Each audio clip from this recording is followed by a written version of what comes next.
Allah Ta'ala telah menciptakan Nabi Allah Ibrahim dan diberi pangkat Khalil, maknanya kekasih.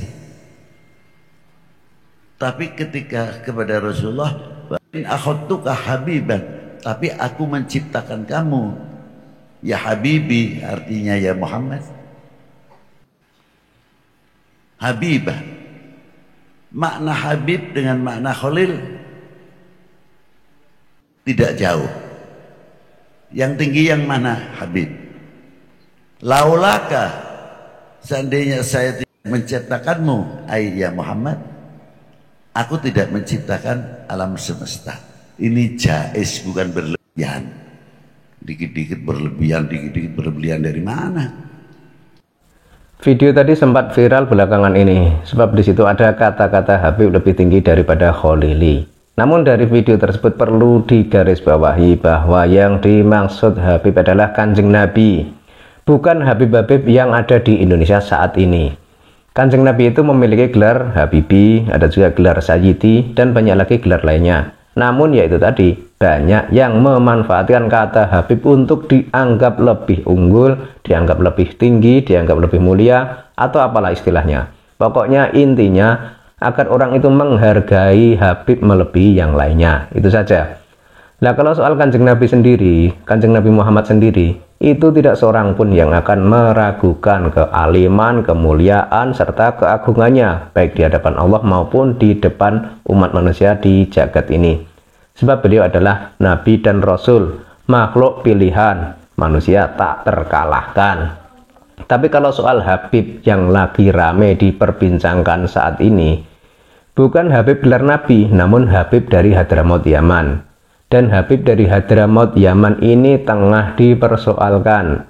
Dan soal kajian ilmiah Kiai Imaduddin itu tidak ada sangkut pautnya dengan istilah Habib lebih tinggi dari kalimat Khalili atau lain sebagainya. Tidak ada. Namun kajian ilmiah itu untuk mengungkap kebenaran, mengungkapkan fakta yang sebenarnya. Jadi bukan istilah yang lebih tinggi itu siapa, yang lebih mulia itu siapa, Habib atau bukan Habib, bukan soal itu. Tapi bukti kalau Habib adalah cucu Nabi, itu mana buktinya? Jadi Kiai Imaduddin itu berpendapat bahwa Habib-Habib yang ada di Indonesia itu mayoritas belum terbukti secara ilmiah memiliki jalur darah ke Rasulullah SAW.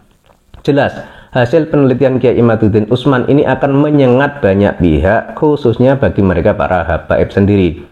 Tapi mengapa Kiai Imaduddin Utsman bisa berpendapat demikian? Mari kita lihat bersama. Mereka ini yang mengklaim dari arah Ba'alawi, menurut Kiai Imad, sebenarnya tidak melakukan asimilasi ke penduduk pribumi. Karenanya mereka dengan mudah bisa dikenali oleh publik. Mereka hidup di Indonesia, namun masih menggunakan nama marga dari leluhur mereka, sehingga gampang dikenali orang dari nama-nama mereka. Kiai Imaduddin menyatakan Alawi bin Ubaidillah adalah Datuk Ba'alawi di Indonesia. Menurut Kiai Imad, beliau ini adalah urutan ke-12. Dari serangkaian nama ini, ada yang terputus. Menurut Kiai Imad, terputusnya nasab itu di rangkaian keturunan Ali Al-Uraidi. Menurut penelusuran beliau, kedudukan anak Ali Al-Uraidi ini penting untuk menyambung kepada datuk para habaib yang ada di Indonesia, yaitu Alawi bin Ba'alawi. Dari hasil penelitian Kiai Imaduddin ini, atas hadis dan juga kitab-kitab nasab yang primer atau utama, dia merasa kesulitan untuk mencari kesinambungan para habib yang ada di Indonesia untuk sampai kepada Rasulullah, karena tidak ditemukannya keterangan tentang rangkaian generasi yang sampai pada Ali Al-Uraidi. Kiai Imad menyatakan bahwa keturunan Ali Al-Uraidi tidak ditemukan pada sumber-sumber hadis dan pada abad ke-3 Hijriah, di mana masa hidup Ali Al-Uraidi kitab-kitab nasab belum tertulis. Kitab nasab baru ada sejak abad ke-5, dan menurut kitab ini memang Ali Al-Uraidi memiliki keturunan 4. Muhammad bin Ali, kemudian Hasan bin Ali, kemudian Ja'far bin Ali, dan Ahmad bin Ali. Dalam berbagai kitab, meskipun berbeda soal jumlah anak, namun mereka berpendapat bahwa Ali Al-Uraidi itu memiliki anak Ali Al-Uraidi yang menjadi perangkai habaib sampai Rasulullah, kata Kiai Imaduddin, itu ada pada Muhammad An-Naqib yang memiliki anak bernama Isa. Lalu Isa memiliki anak Ahmad Al-Muhajir, dan Ahmad Al-Muhajir memiliki anak bernama Ubaidillah. Pada nama Ubaidillah inilah teka-teki terjadi apakah para habib memang benar-benar sampai pada Rasulullah ataukah tidak. Kiai Imaduddin lalu berpendapat bahwa berdasarkan Imam Al-Fakhrur Razi dalam kitab Asy-Syajarah Al-Mubarakah, Ubaidillah sebagai anak Ahmad bin Isa itu tidak terkonfirmasi. Lebih lanjut, Kiai Imad mengatakan bahwa penisbatan Ubaidillah sebagai anak Ahmad itu tidak bisa dipertanggungjawabkan secara ilmiah karena kitab nasab tertua Tahdzibul Ansab abad ke-5 dan kitab Asy-Syajarah Al-Mubarakah abad ke-6 tidak menceritakan Ahmad memiliki anak bernama Ubaidillah.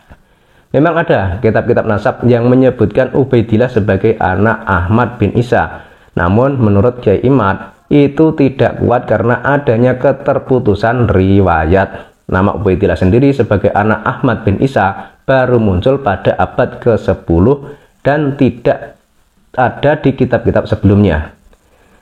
Apa yang dilakukan oleh Kiai Imad ini sangat menarik karena keberaniannya mengungkapkan hasil penelitiannya untuk dibaca oleh banyak kalangan, termasuk bagi para habaib sendiri.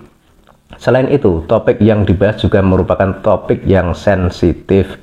Konstruksi tentang habaib sebagai keturunan Rasulullah sudah berabad-abad terbangun di Indonesia.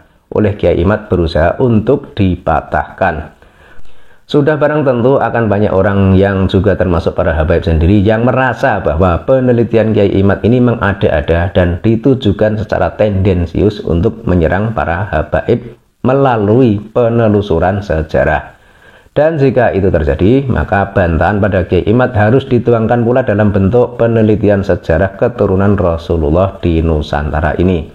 Kalau bagi saya pribadi, penelitian Kiai Imad ini bisa dikatakan sebagai model bagaimana santri atau kiai mempelopori model kerja ilmiah yang didasarkan pada data-data sejarah yang konkret, bukan hanya mitologis.